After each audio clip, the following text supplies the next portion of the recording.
আসসালামু আলাইকুম রহমতুল্লাহ বারাকাতুহু।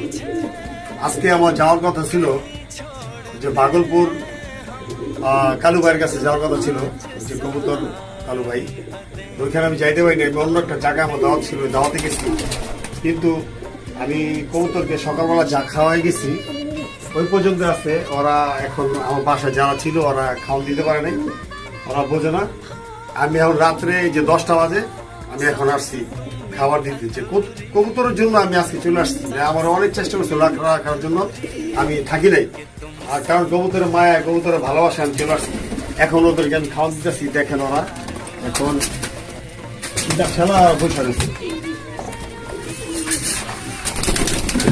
দেখেন ওরা মানে এখন রাত্রেবেলায় খাইবে, রাত্রেবেলায় ওরা খাইতে নামতেছে। আর কিছু বাচ্চা আছে, ওদেরকে আমার খাওয়া দাওয়া লাগতেছে, কারণ বাচ্চাগুলো তোর মা নাই, বাপ নাই, দেখি মগরের তো আমার খাওয়া দাওয়া লাগতেছে।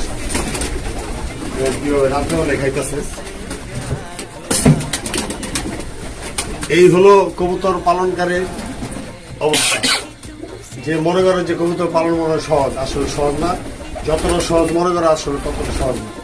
কবুতর নিয়ে আপনি কোথাও যাইতে পারবেন না, কবুতর যাই খাওয়া লগে করে লয়ে যেতে পারবেন না, কারণ কবুতরের খাওয়ান দাওয়ান এবং অ্যাকশন করা লাগবে।